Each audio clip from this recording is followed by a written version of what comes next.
over the weekend, Saturday, UFC 254, Mr. Khabib versus Justin Gaethje. What did you say, Twig? I know you said it was definitely submission. I think you said fourth round, though, didn't you? I did. I did say fourth round submission. I will take second round submission, though. It's close enough for me. Yeah, I said third round TKO Gaethje. I feel like I said decision Khabib as well, so I just feels good not to be in the last place on that for sure. Yes, I mean, someone has to do it. But we obviously saw him win, like I said, second round submission from Gaethje, and obviously a very emotional moment that I think we all felt, with his father passing and him winning and him kind of just getting in the middle of the ring there and crying and whatnot. And then the biggest news was obviously him coming out and saying that was his last fight, said something about how he promised his mother that was going to be his last fight. I know before in the past he said the ultimate goal was to go 30-0. There was talks that he wanted for that fight, he wanted GSP to come out. But him being retired now, we're seeing a bunch of things all over the internet. We're seeing all these pound for pound stuff, all these people trying to argue, Khabib is the greatest of all time and whatnot. And our boy John Jones there going an absolute Twitter rant spree over the past couple of days. And so here, here's my take on all that. So us three, we're obviously big fans of John Jones. He's one of those guys that you love to hate and you hate that you love him because all the outside of the octagon extracurricular stuff that goes on, it's really just like you just want to look at this dude and be like, bro, like, what are you doing? Come on. Just all the times he's gotten in trouble and just an absolute savage. But so I just want to say, but inside of that octagon, I don't think you will ever be able to convince me that John Jones is not the greatest fighter ever, period. I agree 100%. I absolutely love Khabib.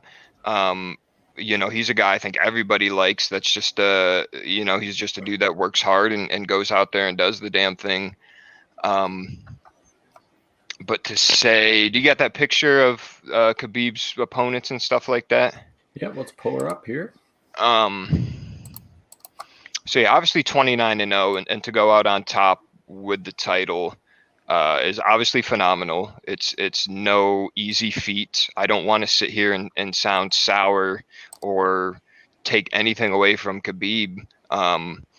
Just as the greatest fighter of all time, number one. I know they have him in the number one pound for pound. All right, so let's stop it right here. Let's look at this. Yeah, it really is.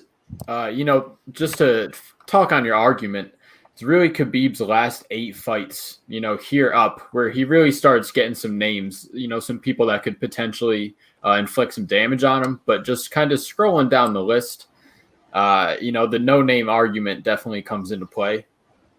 Mm-hmm. So, I mean, it's a little tough to argue him as the greatest because comparing to John Jones, it's just unreal. Well, seeing John Jones, it's been just frustrating to watch him doing all this on Twitter because it's almost kind of like I think it's like in a way it's like, bro, you don't even have to explain yourself like you're John Jones, but people will forever just talk about it. I mean, it's the same thing with Conor. I definitely think from like a win-loss record, Conor's anywhere in that conversation. But with John Jones, it's just kind of like, if you're a fan of the sport, I mean, what he's done. If you can just get past all the stuff that's happened outside of what's happened in the octagon and whatnot, just being in that 205 division and essentially winning the belt when he's 23 and beating, the Vitor Belforts, he's beating Machida, we're talking Rampage, Shogun. I mean, the list goes on. And then we saw last year and stuff, what do you have, like 4 fights in a year where, he went beating one against Dominic Reyes. Obviously the 2 fights with Cormier, I know the second one is a no contest because he had the things going on. But I mean, I watched with my own eyes him head kick the shit out of DC. I just think, like I said, I don't want to sit here and sound like a sourpuss against Khabib. What he's done is absolutely phenomenal, especially the way he has done it. I mean, if you look at his highlights, it's never really been anything flashy. He doesn't have crazy knockout power, this and that. It's just a guy that absolutely picks you apart and will just fold you up like a lawn chair, which is just a spectacle to see. I just know the UFC, the MMA community is a little divided right now. I think too, when we always come to like the UFC or MMA and the GOAT argument, I think we tend to always just look towards the UFC, obviously, because that's like the premier division. That's the best fighters in the world fight for the UFC, which I agree to an extent. But as far as the greatest of all time argument, you got to look at guys like Fedor.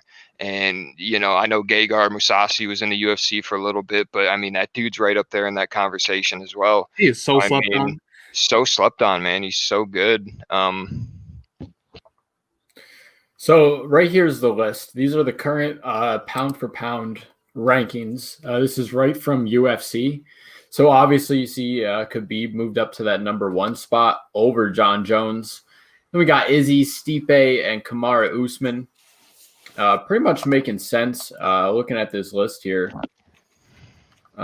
What's your take on this, Twig? You think anyone in this list should be moved up or down?